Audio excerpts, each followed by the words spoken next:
The crisp, cream-colored envelope felt like a ghost in Naomi's hands, a relic from a life she'd fought to bury.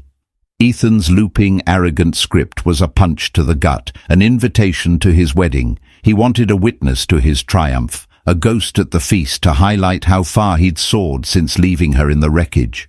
He imagined she'd crawl there, a pathetic ruin in a thrift store dress. But he didn't know her secret.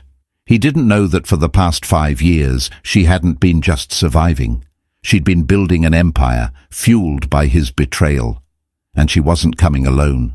The rattle of the ancient radiator was the only applause Naomi received most mornings. It was a rusty, percussive sound that shook the small apartment in a rhythm she'd come to know as intimately as her own heartbeat. From her 4th-floor walk-up in Queens, the view was a tapestry of brick walls, fire escapes, and the perpetually grey New York sky. It wasn't a life she had dreamed of, but it was one she had built with her own 2 hands, brick by painful brick. 5 years.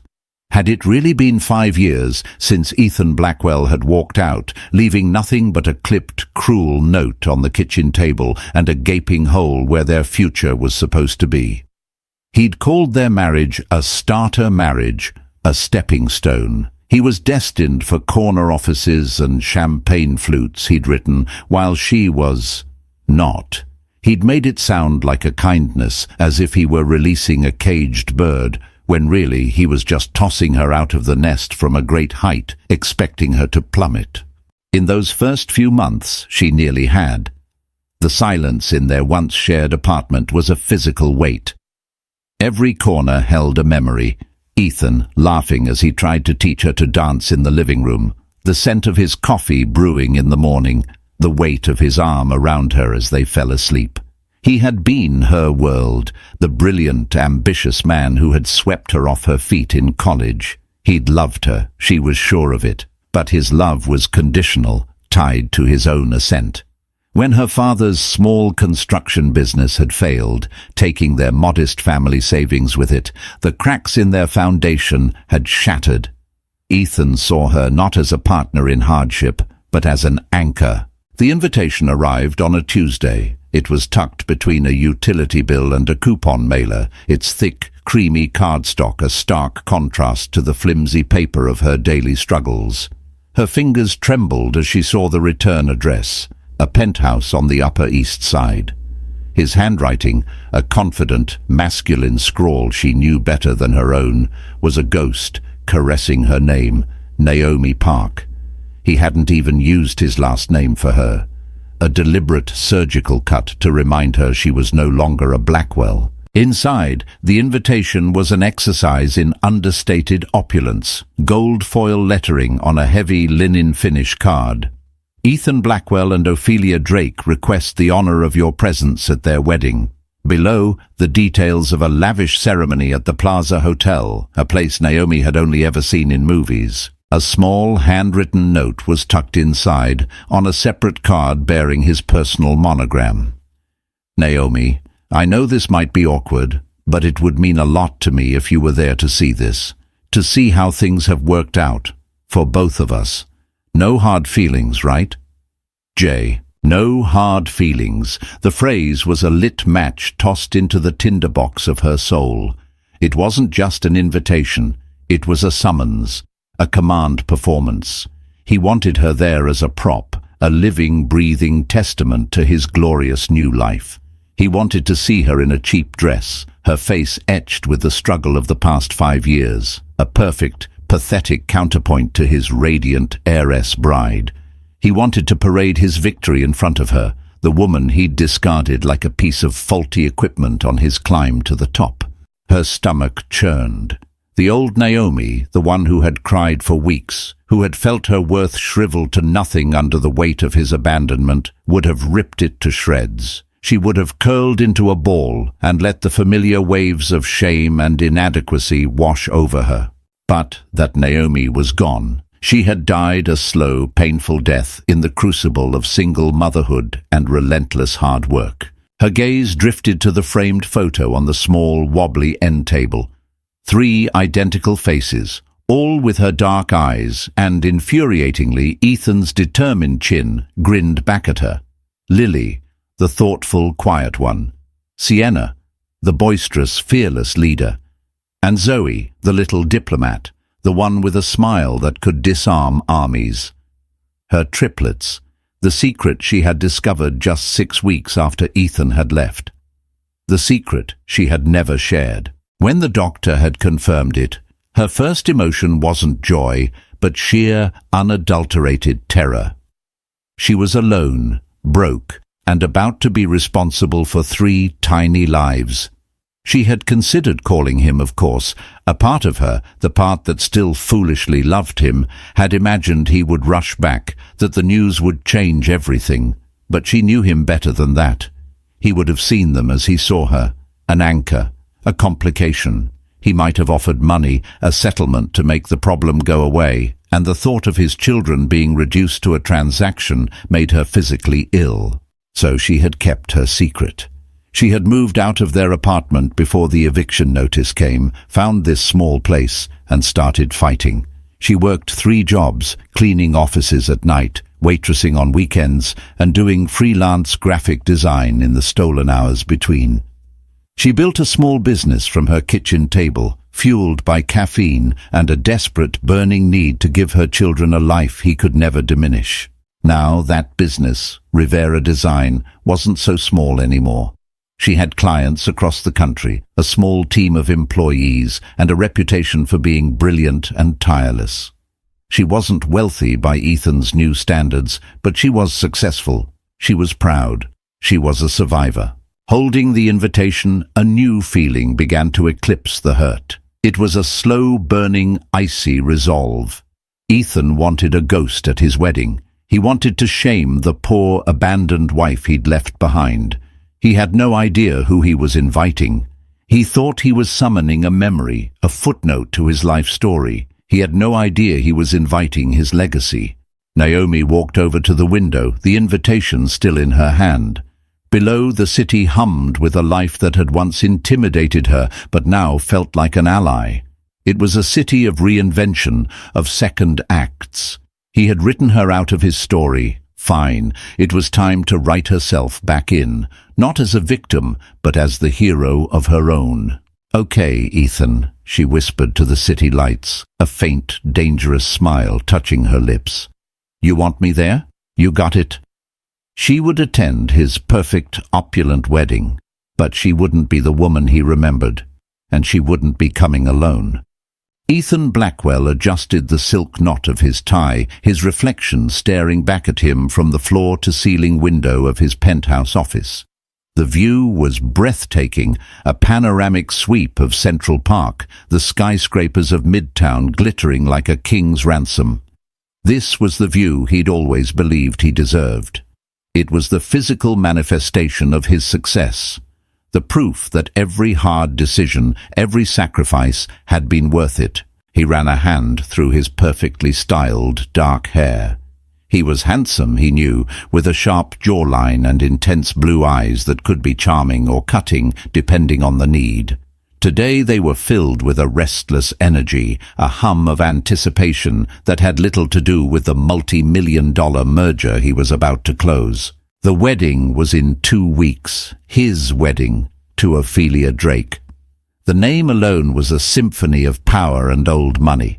Her father, Ricardo de la Cruz, was a titan of industry, a man whose name opened doors that Ethan had once only dreamed of knocking on.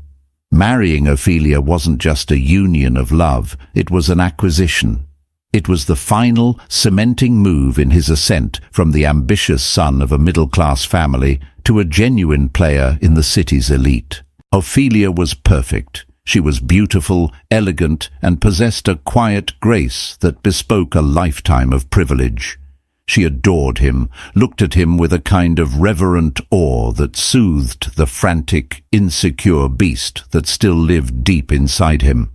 She saw the man he presented to the world, confident, brilliant, utterly in control. She didn't see the man who still woke up some nights in a cold sweat, terrified that it could all be snatched away, that he would be exposed as an imposter. His phone buzzed on the polished mahogany desk, a text from Ophelia. "Thinking of you, my love." Can't wait to be your wife. 3. He smiled, a genuine warm smile, and typed back a quick reply. He did love her in his way. He loved what she represented. He loved the security she offered. But it was a comfortable, calculated love, a world away from the messy, all-consuming passion he had once shared with Naomi. The thought of Naomi was an unwelcome intrusion, a ghost at the feast of his success. He'd mailed the invitation yesterday, the handwritten note a stroke of what he considered magnanimous genius. It was a power move, plain and simple. For years he'd been haunted by a sliver of guilt over how he'd left things. Not guilt over leaving her. That had been a necessary, strategic amputation. But guilt over the sloppiness of it. The note on the table had been cowardly. This invitation was his way of rewriting that ending. He would bring her into his world for one night, let her see the life he had built, the wife he had chosen. It was a form of closure. He imagined her shuffling into the plaza, her eyes wide with a mixture of awe and envy. He pictured her wearing something ill-fitting, her face showing the strain of the years. He would be gracious, of course. He would introduce her to Ophelia, a model of benevolent victory. "This is Naomi," he would say. "We were married once, a long time ago."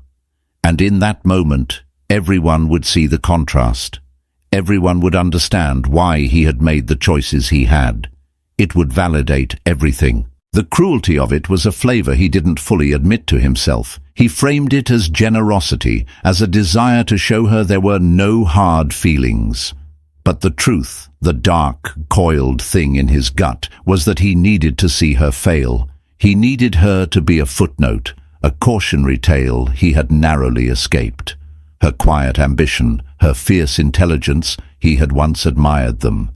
But after her family lost everything, those same qualities felt like a threat, a reminder of a life of struggle he was desperate to outrun. He needed to believe that she had been a dead end, that her potential had withered without him. "Ethan?" Ricardo de la Cruz's voice boomed from the doorway. He was a formidable man, with a mane of silver hair and a tailored suit that probably cost more than Naomi's monthly rent. "The board is ready. Are you?" Ethan straightened, the mask of unshakable confidence snapping back into place. "Of course, Ricardo. Let's not keep them waiting." As he walked towards the boardroom, Ricardo clapped him on the shoulder. "Ophelia is a smart girl. She picked a winner. You're not just marrying my daughter, son. You're inheriting a legacy. Don't mess it up." The words were a strange mix of welcome and warning. It was always like this with Ricardo. He was being given the keys to the kingdom, but he was also constantly being reminded that he was an outsider, a guest in the palace. His position, his success, was contingent on the approval of men like Ricardo. He was a Blackwell, not a De La Cruz, not yet. The meeting was a blur of numbers and projections. Ethan was brilliant, navigating the complex negotiations with practiced ease. He was charming when he needed to be, ruthless when the moment called for it. This was his arena, the place where he was most himself, where his ambition was not just accepted but celebrated. But even as he spoke, a small, traitorous part of his mind kept drifting back to Naomi. He remembered their tiny first apartment, how they'd painted the walls themselves, laughing and splattering each other with cheap latex paint. He remembered her poring over her design books, her face alive with passion, her talent so raw and obvious. He had been the one to encourage her, to tell her she could be a star. When had that changed? It had been a slow erosion. His own ambition began to eclipse hers. Her dreams became secondary, a hobby to be indulged while he pursued the real prize. When her family's financial troubles hit, his fear had crystallized into contempt. He saw her as a liability, a reflection of the failure he so desperately feared. Leaving her had felt like survival. Later that evening at a charity gala with Ophelia on his arm, the feeling resurfaced. The ballroom was a sea of glittering diamonds and old money. Ophelia, in a stunning emerald gown, was in her element, moving through the crowd with an easy grace. Ethan played his part, shaking hands, making connections, every smile perfectly calibrated. "Darling," Ophelia said, squeezing his arm, "you seem distracted tonight." "Just thinking about the merger," he lied smoothly. "A lot of moving parts." "Don't worry," she whispered, her eyes shining with adoration. "My father is so impressed with you. We're all so proud." He looked at her, this beautiful, trusting woman who was about to become his wife. He was giving her a lie, a carefully curated version of himself. She had no idea about the woman from his past, the one he was trying to exorcise with a single cruel invitation. He felt a pang of something he couldn't name, not quite guilt, but a hollow sort of ache. He was Ethan Blackwell. He was on the verge of having everything he'd ever wanted. So why did he feel like a fraud? Why did he need the ghost of his ex-wife to be present at his coronation? The answer was as ugly as it was simple, because without her failure to stand upon, he wasn't sure his success felt real. For 3 days after the invitation arrived, Naomi existed in a fugue state. She went through the motions of her life, making breakfast for the children, leading client calls from her small home office, reading bedtime stories, but her mind was elsewhere. It was trapped in a loop, replaying every moment of her life with Ethan, every cruel word from his goodbye note, every fear she had overcome. The invitation sat on her mantelpiece like a bomb, ticking silently, counting down to a detonation she couldn't prevent. Her first instinct was to throw it away, to pretend it never came. She could simply not go. It was the sane, self-protective thing to do. Why walk willingly into her own humiliation? Why give him the satisfaction? But the thought of his note, "No hard feelings, right?" stoked a fire in her belly that refused to be extinguished. It was the condescension, the absolute certainty he had that she was still that broken girl he'd left behind. His arrogance was a cage he'd built for her, and if she didn't show up, he would assume she was still rattling its bars. Hiding would be its own kind of surrender. On the 4th day, her best friend, Maria, came over with a bottle of cheap wine and a determination to stage an intervention. Maria had been her rock through the divorce, the one who had held her while she sobbed, the one who had brought diapers and groceries when Naomi was too proud to ask for help. "Okay, out with it," Maria said, pouring 2 generous glasses of Pinot Grigio. She pointed a manicured finger at the invitation on the mantel. "I know you've been staring at that thing like it's going to bite you. What are you going to do, Lena?" Naomi sighed, sinking into her worn-out sofa. "I don't know. Part of me wants to go just to wipe that smug look off his face. The other part knows I'll probably just burst into tears and prove him right." "Prove what right?" Maria challenged, her dark eyes flashing. "That he's a world-class jerk? Honey, that's already a well-established fact." "That I'm nothing without him," Naomi whispered, the old insecurity a bitter taste in her mouth. "That he was right to leave me behind." Maria set her glass down with a firm thud. "Naomi Park, you listen to me. You built a business from scratch while raising 3 human beings. You are the strongest person I know. He didn't leave you behind. He set you free. He's the one who's trapped, marrying into some dynasty because he's too insecure to build his own." Her words were a balm, but the fear still lingered. "But Maria, look at this place," Naomi said, gesturing around the small, cluttered apartment. "This is my life. It's real, but it's not the plaza. I can't compete with that. I don't even own anything that's not from a consignment shop." "So what?" Maria shot back. "You think this is about competing. This isn't a competition. This is a declaration. You don't go there to fight him on his terms. You go there to show him that his terms don't matter anymore." It was then that an idea, audacious and terrifying, began to form in Naomi's mind. It started as a flicker and quickly grew into a raging fire. Maria was right. This wasn't about competing. It was about changing the narrative. Ethan had written a story where he was the king and she was the pauper. What if she showed up and refused to play her part? "What if I didn't go as me?" Naomi said slowly, her eyes lighting up. Maria looked confused. "What, are you going to wear a mask?" "No," Naomi said. a genuine smile spreading across her face for the first time in days. "I'm going to go as the CEO of Rivera Design.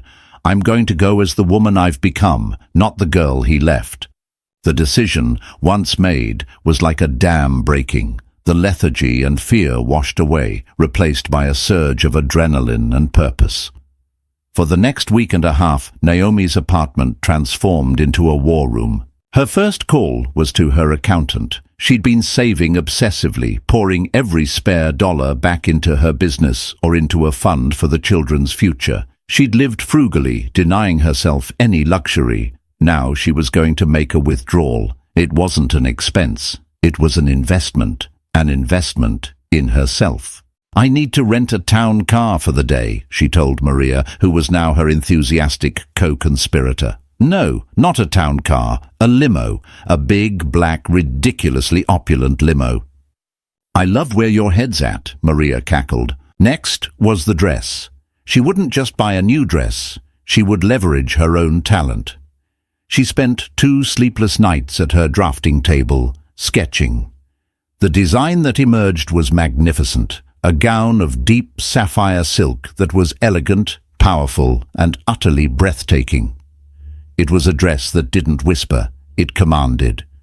She called in a favor with a high-end seamstress she'd worked with on a branding project, promising her 2 future design consultations in exchange for a rush job. Then came the children. They were 5 years old, bright and beautiful, and the spitting image of their father. They were the one truth that could shatter Ethan's carefully constructed world. She sat them down and explained in simple terms that they were going to a big party to see someone she used to know a long time ago. Lily, ever the serious one, asked, "Is he a nice man?" Naomi paused, the lie dying on her lips. "He's a man who needs to learn something, sweetie, and we're going to help teach him." She bought them beautiful custom-tailored outfits, tiny tuxedos for the boys and a matching sapphire dress for Zoe. They looked like miniature royalty. The final piece of the puzzle fell into place unexpectedly. While coordinating a branding package for a new luxury hotel, she was on a call with their head of PR, a sharp, well-connected woman named Catherine. Naomi mentioned offhandedly that she would be attending a wedding at the plaza.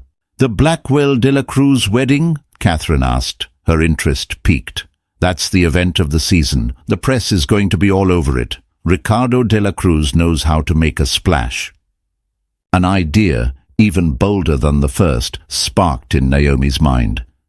"Catherine," she said, her voice steady despite her racing heart, "I have a story for you. A better one than just another society wedding." She told Catherine everything. The backstory, the betrayal, the triplets, the invitation. She framed it not as a personal vendetta, but as a story of female empowerment, of a woman overcoming adversity and building a life on her own terms. It was a narrative that the modern media landscape would devour. Catherine was silent for a long moment. Naomi held her breath. "Naomi," Catherine finally said, her voice electric with excitement, "this isn't just a story. This is a legend in the making. Let me make a few calls. You just focus on looking fabulous. I'll make sure the right people are there to see it." As she hung up the phone, Naomi felt a profound shift within her. This was no longer just about Ethan. His petty need to shame her had become the catalyst for something so much bigger. It was a chance to finally, publicly, reclaim her own story. He had intended the wedding to be the final chapter of her defeat. He had no idea it was about to be the first chapter of her reign. The day of the wedding dawned bright and clear, a perfect blue sky stretching over Manhattan, a sky Ethan took as a personal blessing from the universe. Everything was perfect. The plaza's grand ballroom was a veritable forest of white roses and orchids. The champagne was flowing, the string quartet was playing Vivaldi, and his bride, Ophelia, was an ethereal vision in custom Vera Wang. He stood near the grand entrance, a glass of champagne in his hand, accepting congratulations with a smile that felt both genuine and rehearsed. He was the king in his castle, the master of his fate. He scanned the crowd, a subtle predatory gleam in his eyes. He was looking for her. He'd saved a seat for her at a table in the back, near the kitchens, a final petty flourish. He imagined her slipping in, head down, hoping not to be noticed. The thought filled him with a dark, satisfying thrill. "You look so happy," Ophelia murmured, linking her arm through his. Her eyes, full of uncomplicated love, searched his face. "Is everything okay?" "More than okay," he said, kissing her forehead. "Everything is perfect, just waiting on one last guest." Ophelia tilted her head. "Oh? Anyone I know?" "No one important," he said smoothly. "Just an old acquaintance from another lifetime." He saw the flicker of curiosity in her eyes and relished it. The mystery would make the reveal even more delicious. He wanted Ophelia to see the contrast, to appreciate the upgrade she represented. It was cruel to both women, a fact his conscience conveniently ignored. Meanwhile, 20 blocks south, in a suite at the Mandarin Oriental that Naomi had booked for the day, a different kind of perfection was being assembled. The sapphire gown fit her like a second skin, the silk cool and empowering against her skin. A professional hair and makeup artist Maria had insisted on hiring was putting the final touches on her, sweeping her dark hair into an elegant chignon and giving her a smoky eye that made her look mysterious and formidable. Naomi stared at her reflection. The woman looking back was not the timid girl Ethan had married, nor the exhausted single mother of the last 5 years. This was someone new, someone forged in fire. There were still faint shadows of hardship around her eyes, but now they looked like wisdom, not weariness. The children were buzzing with excitement, little dynamos of energy in their formal wear. Zoe twirled in her sapphire dress, a miniature version of her mother. Lily was carefully inspecting his cufflinks, while Sienna was trying to see if he could slide across the polished marble floor in his new dress shoes. "Okay, my little superstars," Naomi said, kneeling down to look them in the eye. "Remember the plan. We walk in, we find our seats, and we are perfectly polite. No sliding, Sienna." "Is that the man we're going to teach a lesson?" Zoe asked, her voice piping. Naomi's heart clenched. "Yes, sweetie, but the best lessons are taught with kindness and dignity. We're just going to show him who we are." Maria, who had been orchestrating the day like a 4-star general, stepped back and looked at them. Her eyes were misty. "Lena, you look like a queen with her royal court." "Wish me luck," Naomi whispered, her nerves finally starting to fray. "Luck is for amateurs," Maria said, pulling her into a fierce hug. "You've got this. Now go burn his whole world down." The ride in the limo was surreal. The children pressed their faces to the tinted windows, mesmerized by the city lights. Naomi sat back against the plush leather, her hands clasped in her lap, her breathing slow and steady. She was repeating a mantra in her head. "I am not his past. I am his future. I am his." As they pulled up to the grand entrance of the plaza, Naomi saw them, a small, discreet cluster of photographers, their long lenses pointed not at the main entrance, but at their limo. Catherine's work. A small, sly smile touched Naomi's lips. Ethan wanted a private humiliation. She was about to give him a public reckoning. Back in the ballroom, Ethan was growing impatient. The ceremony was about to begin. He checked his watch. Maybe she wouldn't come after all. The thought was surprisingly disappointing. The victory felt hollow without a vanquished foe to witness it. Just then, one of the wedding planners, a flustered young woman with a headset, hurried over to Ricardo de la Cruz and whispered something in his ear. Ricardo's bushy eyebrows shot up. He strode over to Ethan. "There's a bit of a commotion outside," Ricardo said, his voice low and gravelly. "Some paparazzi, and a black limo just pulled up that's not on our guest list." Ethan's heart gave a strange, excited leap. It had to be her, but a limo? Paparazzi? It didn't make sense. He felt a prickle of unease, the first crack in his perfect day. "I'm sure it's nothing," he said, trying to sound nonchalant. But it was something. The low murmur of the crowd near the entrance began to grow. Heads were turning. Whispers rippled through the ballroom like a breeze before a storm. Ethan and Ophelia, along with Ricardo, turned to see what was causing the stir. The grand doors of the ballroom swung open, and there she stood. It was Naomi, but it was not. The woman in the doorway was a vision. The sapphire gown clung to her curves, a slash of defiant color in the sea of pale pastels and black tuxedos. Her head was held high, her expression serene and unreadable. She looked like she owned the very ground she stood on. For a moment, Ethan forgot to breathe. This was not the broken, mousy woman he had summoned. This was a goddess, a Valkyrie.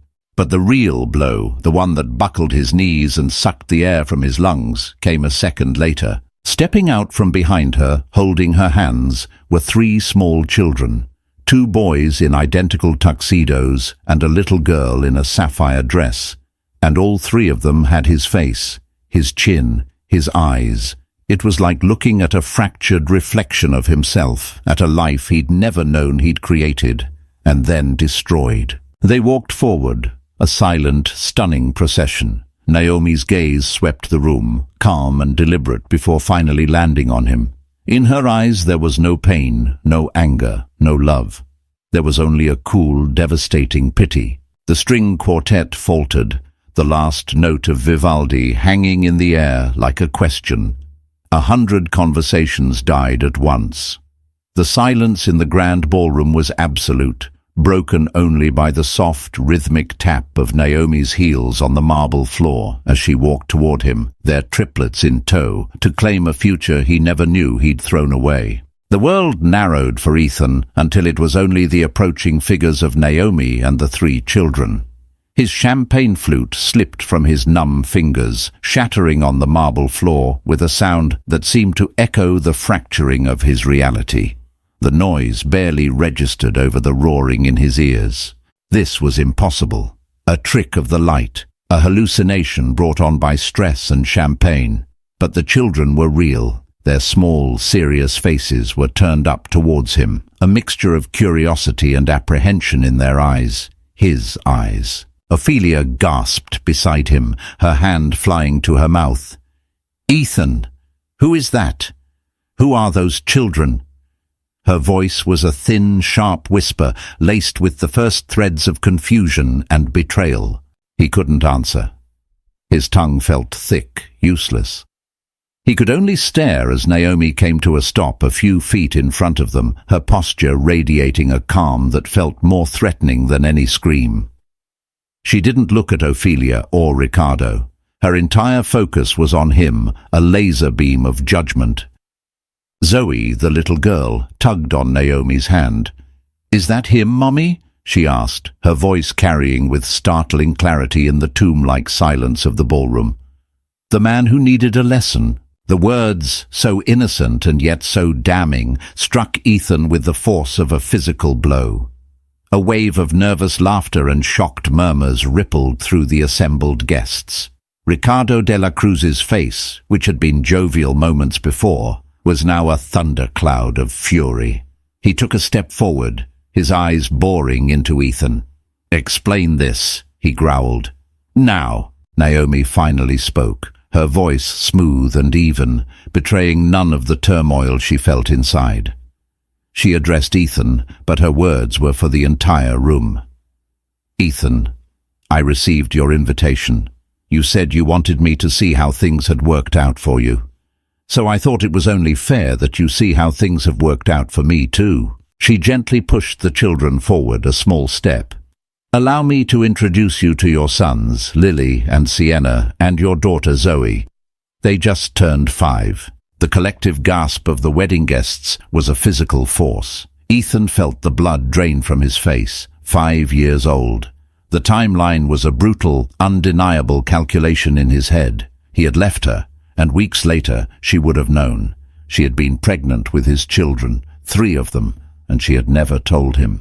He staggered back a step, colliding with a floral arrangement. White rose petals rained down on his shoulders like ashes. "No," he croaked, shaking his head. "It's not. I didn't know." "Didn't you?"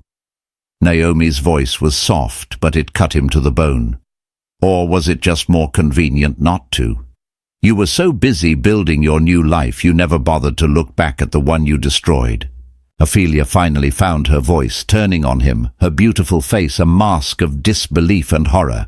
"Ethan, what is she talking about? You told me you had no children. You told me your marriage was a brief, youthful mistake." "It was... I thought..." He stammered, his mind a maelstrom of panic. He was exposed. The confident, powerful man he had so carefully constructed was dissolving in real time, revealing the desperate, hollow fraud underneath. The guests were no longer looking at him with admiration, but with a delicious, scandalized pity. He was the evening's entertainment. Ricardo de la Cruz stepped between them, his presence a wall of icy authority. He ignored Ethan completely, his gaze fixed on Naomi. His expression was hard, but there was a flicker of something else in his eyes. Not pity, but a shrewd, calculating respect. "A Miss Park," Ricardo said, his voice a low rumble. "I believe my daughter, my family and I have been grievously misled." Naomi met his gaze without flinching. "I believe you have, Mr. de la Cruz. I'm sorry that your family has been brought into this. My only intention was to answer an invitation that was sent with malicious intent." She held up the small, monogrammed note Ethan had written. "He invited me here to shame me, to parade his success in front of what he assumed was my failure. He just didn't realize my greatest success was the secret I was forced to keep." The narrative had been flipped so completely, so masterfully, that Ethan could only watch in stunned silence. He was no longer the benevolent victor. He was the villain of the story. The deadbeat dad, the liar. The flashes started then. The photographers Catherine had tipped off had found their way inside, their cameras erupting in a blitz of light, capturing every detail of the drama. Ethan's ashen face, Ophelia's tear-streaked cheeks, Ricardo's stony fury, and Naomi, standing tall and serene amidst the chaos, a protective hand on each of her children's shoulders. Ophelia tore the diamond engagement ring from her finger and threw it at Ethan's chest. It struck him with a dull thud before clattering to the floor. "It's over," she sobbed, before turning and running from the ballroom, her perfect wedding dress trailing behind her like a shroud. The spell was broken. The room erupted into a cacophony of panicked whispers and scurrying feet. The wedding planner was having a frantic, whispered conversation into her headset. The string quartet began packing their instruments. The dream was over. Ethan was left standing alone in the center of the ruins, the flashes of the cameras like relentless accusations. He finally looked at his children, truly looked at them. Lily was watching him with a solemn, analytical gaze that felt unnervingly familiar. Sienna was hiding behind Naomi's dress, peeking out with suspicion. And Zoe was just looking at him with a child's open, heartbreaking curiosity. What had he done? In his blind, desperate ambition, in his need to erase his past and validate his present, he had committed a crime far worse than abandonment. He had orphaned his own children from his life, from the knowledge of their father, all for the sake of his own fragile ego. Naomi gathered her children, her mission accomplished. She had not come for a scene, but a statement, and the statement had been made. She turned to leave, her back straight, her dignity intact. "Naomi, wait!" Ethan called out, his voice hoarse. It was a plea. She paused at the doorway, but didn't turn around. "Goodbye, Ethan," she said, her voice clear and final. "I hope you got the closure you were looking for." And then she was gone, leaving him alone in the wreckage of his perfect day, the blinding flashes of the cameras the only spotlight on his spectacular, self-inflicted demise. The aftermath was a swift and brutal demolition. Ethan's carefully constructed world did not just crack. It was obliterated, leveled as if by a controlled explosion. The wedding fiasco was more than just a scandal. It was a business liability. And in the world Ricardo de la Cruz inhabited, there was no greater sin. The headlines the next morning were merciless. Photos of Naomi's regal entrance and Ophelia's tearful exit were plastered across every gossip blog and society page. "Groom's secret triplets crash plaza wedding," screamed one. De la Cruz Jerez jilts fiancé at altar amidst paternity bombshell, declared another. Catherine, Naomi's PR contact, had masterfully spun the narrative. Naomi was portrayed as a wronged but resilient single mother, a brilliant entrepreneur who had been cruelly summoned by her callous ex-husband. Ethan was cast as the irredeemable villain, a social climbing fraud who had lied to everyone. He was fired before noon. The summons came not as a phone call, but as a terse email from Ricardo's personal assistant requesting his presence at the De La Cruz headquarters. When Ethan arrived, he wasn't led to the lavish executive suite, but to a small, sterile conference room. Ricardo was waiting for him, not with anger, but with a cold, surgical detachment that was far more terrifying. "The merger is off," Ricardo stated without preamble. He gestured to a box on the table containing the few personal items from Ethan's former office. "Your access has been revoked. Security will escort you from the building." Ethan gaped at him. "Ricardo, please, I can fix this. It's a personal matter. It has nothing to do with my performance, with my value to the company." Ricardo let out a short, humorless laugh. "Your value? Your value was predicated on your judgment, your character. You were supposed to be my son-in-law, a future leader of this company. Instead, you've shown the world you are a man with no integrity. You built your life on a lie, Ethan. A man who lies to his fiancée about having 3 children is a man who will lie to his partners about financials. You are a risk I am no longer willing to take. You've made the De La Cruz name a laughingstock. That is not a personal matter, it is a declaration of war." There was no arguing, no appeal. The decision was absolute. As 2 stone-faced security guards led him to the elevator, past the whispering, staring employees who had lauded him just yesterday, Ethan felt the floor drop out from under him. In the space of 24 hours, he had lost his fiancée, his career, his reputation, and the future he had sacrificed everything to build. The days that followed were a descent into a personal hell. The lock on his penthouse apartment was changed. It was a wedding gift from Ricardo, and the gift had been rescinded. His corporate cards were cancelled. His phone rang incessantly with calls from reporters, former colleagues expressing clipped, insincere condolences, and lawyers. Ophelia had filed a lawsuit for emotional distress and fraud. He ended up in a sterile, overpriced hotel room, living off his dwindling personal savings. The panoramic view of Central Park was replaced by a grimy window overlooking an air shaft. The silence was the worst part. There were no meetings to rush to, no adoring fiancé to come home to, no grand future to plan. There was only the gaping void of his failure and the constant replaying image of 3 small faces that looked just like his. For the first time in his life, stripped of all the external markers of his identity, the job, the money, the status, Ethan was forced to confront the man in the mirror, and he despised what he saw.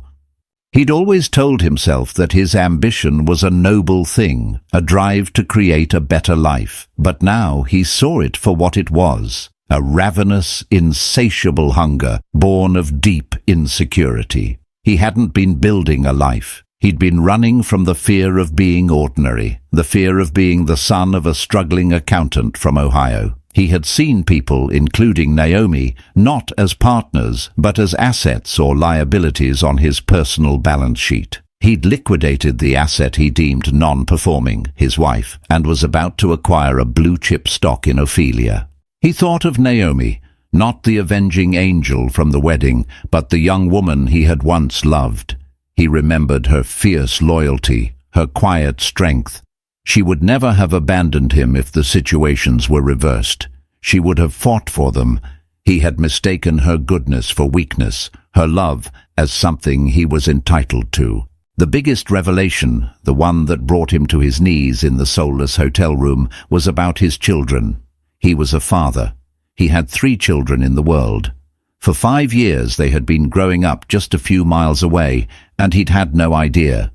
He tried to imagine their lives, their first steps, Their first words, Christmases, birthdays, all had passed without him. Naomi had done it all alone. While he was closing deals and dining at Michelin-star restaurants, she had been navigating fevers, scraped knees, and bedtime stories for 3. The shame was a physical illness, a poison in his blood. The wedding invitation, his grand power move, was now exposed for what it was, the pathetic, desperate act of a profoundly weak man. He hadn't invited her to shame her. He had invited her because, on some subconscious level, he needed her to absolve him. He needed her to be miserable so that his own choices would feel justified. One rainy afternoon, a week after the wedding, he found himself standing across the street from a small elementary school in Queens. He had hired a private investigator, one of the last acts he could afford, to find her address. He just wanted to see them. He saw Naomi first, waiting by the school gates with other parents. She looked different without the glamorous armor of the wedding. She looked tired but happy. She was chatting with another mother, a genuine smile on her face. Then the bell rang, and a flood of children poured out. Lily, Sienna, and Zoe ran straight to her, wrapping their small arms around her legs. Ethan watched from the shadows of a coffee shop awning, a hollow ache in his chest so profound it felt like his ribs would crack. He watched as she knelt down, wiping a smudge of chocolate from Sienna's cheek, adjusting Lily's backpack, and retying Zoe's hair ribbon. It was a portrait of love, of a family complete and whole without him. He was a ghost, a stranger looking in on a life he had forfeited. He was utterly, irrevocably irrelevant. And in that moment, he finally understood. This wasn't a punishment. This was a consequence.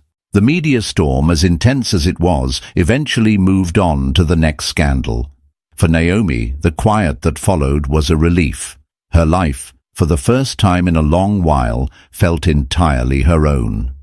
The story had given her business an unexpected massive boost. Clients, mostly women, were drawn to her narrative of resilience and creative power. She was no longer just a talented designer. She was a symbol. She hired 2 more employees, leased a beautiful new office space in Dumbo with a view of the Brooklyn Bridge, and finally moved her family out of the cramped Queens apartment into a spacious brownstone with a small backyard. The new house was filled with light and laughter. The children could run and play, and Naomi finally had a dedicated studio where her ideas could breathe.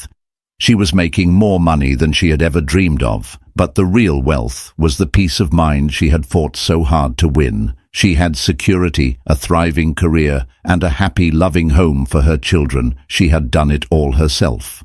Yet, amidst the success, the ghost of Ethan lingered, not as a source of pain anymore, but as an unresolved question. Her children were starting to ask about their father with more frequency and detail. "Does he have dark hair like me?" Lily would ask. "Is he funny?" Sienna wanted to know. Zoe just wanted to know why he wasn't there. Naomi answered their questions as honestly as she could, without bitterness. "He made some big mistakes," she would tell them. "He got lost for a while, but you are the best parts of him, and all the best parts of me." It was an answer, but she knew it wouldn't be enough forever. They deserved to know their father, and perhaps he deserved a chance to know them, not for his sake, but for theirs. About 6 months after the wedding, she received a letter. It was from Ethan. His familiar, confident script was gone, replaced by hesitant, almost shaky handwriting. Her first instinct was to throw it away, unopened. But her curiosity and a deeper sense of needing to close this final chapter made her sit down at her kitchen table and slit the envelope open. The letter was not what she expected. There were no excuses, no justifications. It was a raw, painful, and deeply humbling apology. "Naomi," it began, "I don't have the right to ask for your forgiveness, and I'm not writing to you for that reason. I'm writing because I need to say the things I was too cowardly and arrogant to understand before. I was wrong. What I did to you, to us, was unforgivable. I was a weak man, terrified of failure, and I turned you into the scapegoat for my own insecurities. I threw away the most valuable thing in my life because I wasn't strong enough to deserve it. I have seen you with our children. I see the incredible life you've built for them. You have done it all with a grace and strength I can only now begin to comprehend. They are beautiful and they are happy, and that is all because of you. I live every day with the knowledge of what I lost. Not the money or the job, but the years. The 5 years of their lives that I can never get back. I don't expect to be a part of their lives. I forfeited that right. But I want to be a part of their future, if you would ever allow it. I want to contribute. I want to set up a trust for their education. I want to be whatever you will let me be to them. A name in a letter, a distant uncle, anything. They deserve more than a father who was a ghost. I am working now for a small accounting firm in New Jersey. It's quiet. It's honest work. I'm starting over. I'm trying to become a man who might one day be worthy of being their father. Whatever you decide, I will respect it. I am, and always will be, sorry. Ethan. Naomi read the letter 3 times, the paper trembling in her hands. The rage she had held onto for so long had vanished, leaving a hollow space behind. In its place was a complex, weary sadness. He was broken.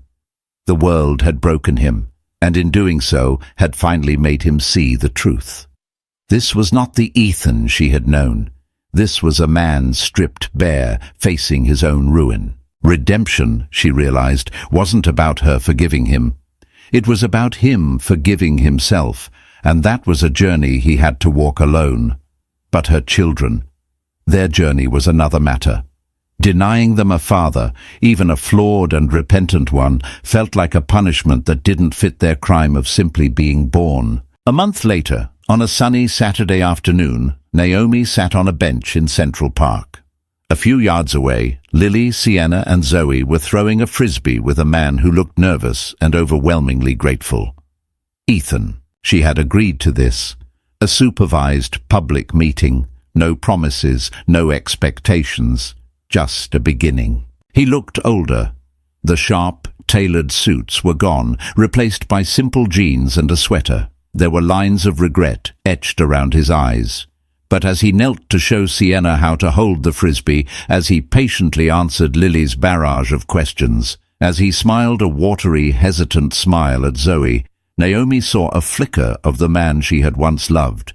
The charming, kind man before ambition had poisoned him. She didn't know what the future held. She knew she would never love him again, would never trust him with her heart.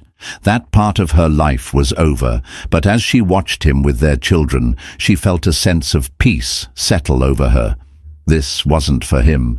It wasn't even entirely for her. It was for them. It was giving them a chance to have a father and giving him a chance to be one. Her redemption had never been about his downfall. It had been about her rise. It had been about building a life so full and so beautiful that his absence was no longer a hole, but simply a fact. She had found her power not in revenge, but in creation. She had created a business, a home, and a family. And in this quiet moment, watching her children laugh in the sunshine, she realized she had also created the space for a new, fragile kind of forgiveness to begin. In the end, Naomi's story wasn't about the triumph of revenge, but the quiet, unshakable power of self-worth. She walked into her ex-husband's world, not to destroy it, but to show him it no longer had any power over hers. By choosing to build a future for her children instead of dwelling on the betrayals of the past, she found a victory far sweeter than any vengeance. Her journey reminds us that true strength isn't about how we weather the storm, but how we learn to build a new life in the calm that follows.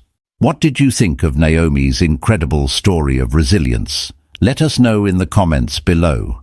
Don't forget to like, share, and subscribe for more emotional and empowering stories.